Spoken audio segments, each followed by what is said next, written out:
Hello guys, आप सबका welcome है मेरी इस चैनल में। आप सब कैसे हो? आई होप आप सब ठीक होंगे। तो चलिए स्टोरी को हम स्टार्ट करते हैं। लेकिन स्टोरी को स्टार्ट करने से पहले प्लीज़ मेरे चैनल को लाइक शेयर सब्सक्राइब ज़रूर कीजिएगा। प्लीज़ मेरे चैनल को लाइक शेयर सब्सक्राइब ज़रूर कीजिएगा और कमेंट ज़रूर कीजिएगा। तो चलिए स्टोरी को हम स्टार्ट करते हैं। पिछले पार्ट में हमने देखा था कि जो मैडम यू है वो कहती है लैन वांगजी को कि मैं अपने बेटे को वापस ले जाना चाहती हूँ। अब उसके आगे लैन वांगजी की आंखें बड़ी हो जाती है जब वो ये वर्ड सुनता है। तो यू कहती है फर्म वॉइस पे, फॉरगिव एम्परर, लेकिन मैं अपने बेटे को वापस ले जाने आई हूँ।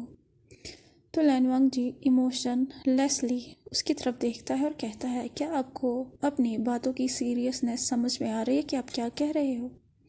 ये सच है कि वीवूजन आपका बेटा है, लेकिन वो अब एम्प्रेस है यहाँ की। वो मेंबर है रॉयल फैमिली का और उसके लिए कोई भी वापस जाने का रास्ता नहीं बचा है। वो रॉयल पैलेस से नहीं जा सकता है। तो जो मैडम यू है वो कहती है, मुझे पता है एम्परर, लेकिन आपने मेरे बेटे यानी एम्प्रेस को वो रिस्पेक्ट नहीं दी जिसे वो डिज़र्व करता है। मैं आपकी मदर से आप दोनों के मैरिज को ख़त्म करा भी सकती हूँ। आपने मेरे बेटे को उसके शादी के दूसरे दिन ही मारा, उसे पनिश किया एक ऑर्डिनरी कॉन्क्यूबाइन के लिए। ऐसा लगता है कि आपकी एम्प्रेस से ज़्यादा आपके ब्रदर की कॉन्क्यूबाइन की केयर करते हैं आप। हमने आइन की शादी आपसे की, लेकिन आइन की मर्ज़ी इसमें नहीं थी। हम नहीं चाहते थे कि हम आपके खिलाफ जाए, इसीलिए हमने आइन की शादी की बिना उसकी मर्ज़ी के। वीवूजन जब ये सुनता है वो जल्दी से यू के हाथों को पकड़ता है, अपनी मदर के हाथों को, और उसे इशारा दिलाता है कि वो ना कहे। तो वीवूजन जो है वो कहता है, मदर ये सिर्फ एक मिस्टेक है। लैन जैन ने ये जानबूझकर नहीं किया है, उसने मुझे जानबूझकर पनिश नहीं किया है। वो अपनी मदर को जो है समझाने चाहता था। तो यू कहती है, तुम ये क्या कह रहे हो मुझे? हाँ, क्या एम्परर ने सज़ा नहीं दी थी तुम्हें? क्या उसने ऑर्डर नहीं दिया था? वो अपनी एक आईब्रो को रेस करके कहती है। तो क्वीन मदर लैनी जो है वो सिचुएशन को काम करने की कोशिश करती है और कहती है, princess you please calm down. हमारे जो एम्प्रेस है वो आपको एक्सप्लेन करेगी सब कुछ, उनके साथ क्या क्या हुआ है। तो अचानक से जो क्वीन अडोगोवर है वो टी पॉट को नीचे रखती है अपने हाथ से और फिर कामली कहती है, नो, अगर मैं प्रिंसेस यू के जगह होती तो मैं भी ऐसा ही बिहेवियर करती। और प्रिंसेस यू सच कह रही है, क्योंकि जो क्वीन अडोगोवर जो है उसके वर्ड से पता चल रहा था कि वो अभी भी वांगजी से कितना गुस्से में है। अब सबकी जो नज़रें थी वो बड़ी हो जाती है जब लैन वांगजी अपने दोनों हाथों को जोड़ता है और कहता है, लेडी जियांग, मुझे पता है कि मैंने वीन के साथ नाइंसाफ़ी की है, मुझे माफ़ कर दीजिए। मैं अब कभी भी ऐसा नहीं करूँगा। मैं आपसे प्रॉमिस करता हूँ कि मैं वीन को प्रोटेक्ट करूँगा और मैं उसे बिल्कुल भी सफ़र नहीं करने दूँगा जब तक मैं ज़िंदा हूँ। तो वीन क्विकली लैन वांगजी के दोनों हाथों को पकड़ता है और उसे कहता है, योर हाइनेस, आप ये क्या कर रहे हो? आप इस किंगडम के एम्परर हो, आप सर्वेंट्स की तरह ऐसे कैसे खड़े हो सकते हो? प्लीज़ रोक दीजिए। आप ये जो भी जो है कर रहे हो, आपको माफ़ी मांगने की कोई ज़रूरत नहीं है, मैं तो ऑलरेडी भूल चुका हूँ। जब उसे रियलाइज़ होता है कि लैन वांगजी उसके वर्ड्स को नहीं सुनता है तो वो अपनी मदर के पास जाता है मदद मांगने के लिए, लेकिन यू भी जो है वो भी नहीं सुनती है और वो गुस्से में वांगजी की तरफ देख रही थी। वो भी बहुत ज़्यादा ज़िद्दी थी। अब जब वीवूजन जो है रियलाइज़ करता है कि दोनों को जो है वीवूजन की कोई भी केयर नहीं है, उसके वर्ड्स की कोई भी केयर नहीं है, तो वीवूजन फाइनली अपने घुटनों में आ जाता है और क्वीन अडोगोवर और क्वीन मदर के सामने अपने माथे को पटकने लगता है बहुत ज़ोर से। जब सब रूलर्स में मेड सर्वेंट्स जो है ये देखते हैं, वो भी अपने घुटनों पे आ जाते हैं और वीवूजन जो है उसकी आंखों में आंसू थे और वो कहता है, क्वीन अडोगोवर, क्वीन मदर, प्लीज़ मेरी मदर को माफ़ कर दीजिए, ये सब कुछ मेरी वजह से हुआ है, ये मेरी गलती है, मैं कोई भी पनिशमेंट लेने के लिए तैयार हूँ।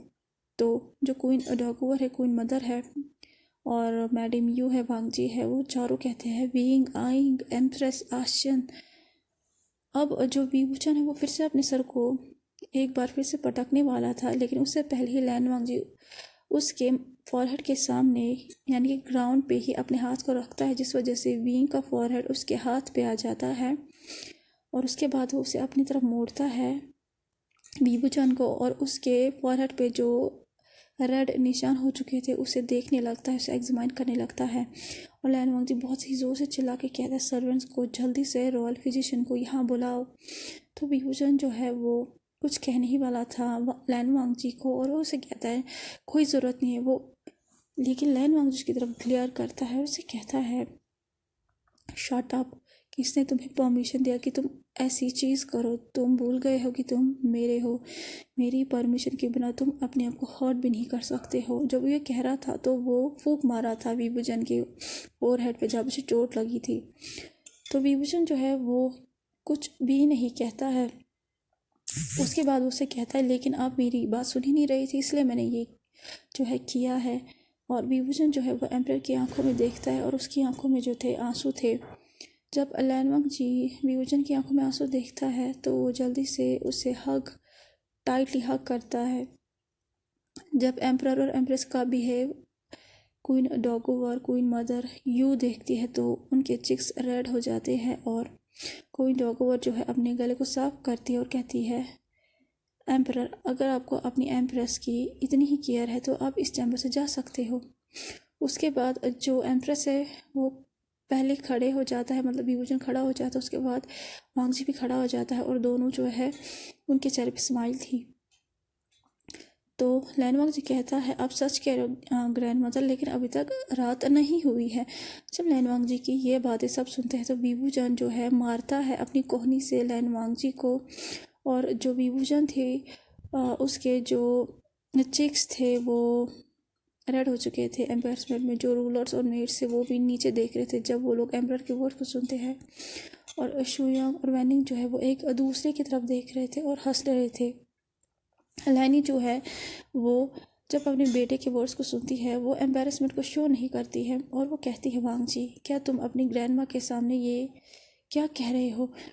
तो बीबूजान जो है वो कहता है queen dowager queen mother emperor, क्या मैं अपने मदर को अपने चैम्बर में लेके जाऊँ? मुझे उनसे कुछ अकेले में बात करनी है। तो क्वीन डॉगोवर जो है वो हंसती और कहती है तुम जा सकते हो। उसके बाद वो चले जाते हैं और अब वहाँ पे सिर्फ वांगजी था। मीनवाइल अब हमें बीबूजान दिखाया जाता है जो कि मीट्स और अपनी मदर के साथ बाहर जा रहा था। वो अपने आंसुओं को पोंछता है और उसके चेहरे पे एक ईविल स्माइल आ जाती है।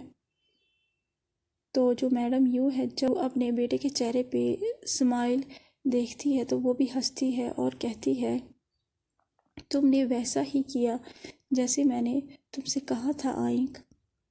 तो जो बीबूजान है उसके चेहरे पे स्माइल आ जाती है ये सुन के। बीबूजान जो है वो अपने मदर के साथ जो है आता है और वो उसके बाद मीर्स को जो है ऑर्डर देता है वहाँ से जाने के लिए, और उसके बाद वो रूम में आता है अपनी मदर के साथ और अपने कपड़ों को चेंज करता है।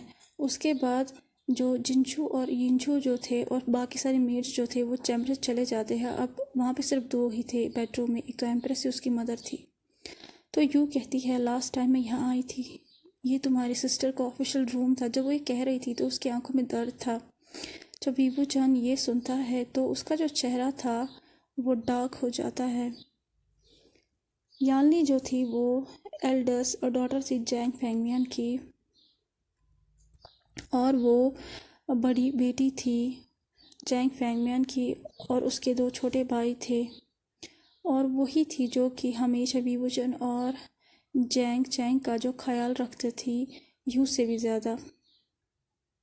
वो बहुत ज़्यादा इनोसेंट थी, काइंड हार्ट थी, और वो दोनों ब्रदर्स के दिल में रहती थी क्योंकि वो बहुत ज़्यादा प्यार करती थी दोनों ब्रदर्स को। अब हमें यहाँ से फ्लैशबैक दिखाया जाता है 2 साल पहले का, जहाँ पे याली अपने जो है ब्रदर के सर को रब कर रही थी जो कि उसके सामने घुटनों पे बैठा हुआ था, और वो उसे कहती है आशन तुम इतनी टेंशन में क्यों हो?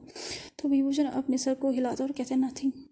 तो बीबूजान उसे कहता है कि आप सच में शादी करोगे क्राउन प्रिंसेस से सिस्टर?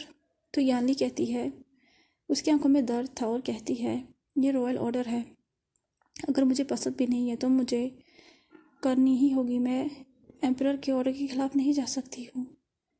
तो जो बीबूजान है वो कहता है लेकिन मुझे पता है कि आप जिन पीकॉक से प्यार करते हो। और यानली जल्दी से उसका मुंह जो है कवर करती है और उसे कहती है नर्वसली, आशन बी केयरफुल, बिना सोचे समझे बातें मत करो, अगर किसी को पता चला तो बहुत ज़्यादा प्रॉब्लम होगी हमारे फैमिली के लिए। अब मैंने सोच लिया है कि मैं क्राउन प्रिंस से शादी करूँगी, वो बहुत ज़्यादा काइंड पर्सन है और रॉयल पैलेस में ज़िंदगी बिताना इतना भी डिफ़िकल्ट नहीं है मेरे लिए। अब यहाँ पे फ्लैशबैक ख़त्म हो जाता है। विभूषण जो है ये सोच रहा था और यू जो है उसके पास आती है, उसके शोल्डर पर हाथ रखती है और कहती है आइन। तो वो घूम जाता है और उसके चेहरे पे छोटी सी स्माइल थी और वो कहता है मदर। तो यू कहती है तुम्हारा जो माथा है रेड हो चुका है, यहाँ पे बैठो और मैं मेडिसिन को अप्लाई करती हूँ। उसके बाद वो अपने बेटे को बिठाती है और फिर ऑइंटमेंट लगाती है वहाँ पे। तो विभूषण कहता है आपको कोई टेंशन लेने की ज़रूरत नहीं है मदर, मेड्स लगा देंगे।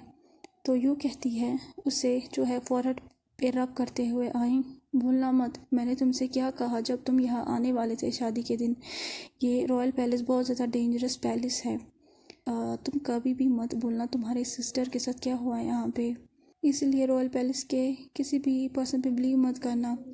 और तुम एम्प्रेस हो और तुम रॉयल पैलेस के हेड हो, ना ही क्वीन मदर ना ही क्वीन डॉगवुड जो है तुम्हारे किसी भी फैसले के खिलाफ जा सकते हैं। तुम्हें एबिलिटी है डिसीजन लेने की, तो तुम उनके सामने हमेशा इनोसेंट रहना और लॉयल रहना और बिहेव करना और देखना कि वो कभी भी तुम्हारे अपोजिट ना जाए। तो विभूषण कहता है दैट्स राइट मदर। यू जो है वो अपनी बेटी की तरफ देखती है और उसके चेहरे पर स्माइल आ जाती है और वो कहती है तुम्हारा रिलेशनशिप कैसा है एम्पायर के साथ, जितना मैंने देखा है कि वो ऑलरेडी तुम्हें पसंद करते हैं। तो विभूषण जो है एक बच्चे की तरह हंसने लगता है और कहता है मदर। तो वो से कहती है हाँ मैं तुम्हें मदर हूँ, तुम्हें मुझसे शर्माने की कोई ज़रूरत नहीं है। क्या तुम दोनों ने रिचुअल्स कंप्लीट की है वेडिंग नाइट की, क्या वो तुम्हारे साथ वेडिंग नाइट स्पेंड कर चुका है। विभूषण के चिक्स रेड हो जाते हैं जब वो अपने मदर के क्वेश्चन को सुनता है और वो अपने सर को नो में हिलाता है। तो यू अपने एक आईब्रो को रेज करके कहती है रीज़न क्या है। तो वो कहता है लैन ने मुझे प्रॉमिस किया है जब तक मैं खुद ना कहूँ वो मुझे टच नहीं करेगा। तो कैसा लगा आज का पार्ट, आपको जैसा भी लगा हो प्लीज़ लाइक शेयर सब्सक्राइब ज़रूर कीजिएगा, प्लीज़ लाइक शेयर सब्सक्राइब ज़रूर कीजिएगा और कमेंट ज़रूर कीजिएगा, प्लीज़ लाइक शेयर सब्सक्राइब ज़रूर कीजिएगा और कमेंट ज़रूर कीजिएगा। Thank you so much, bye bye.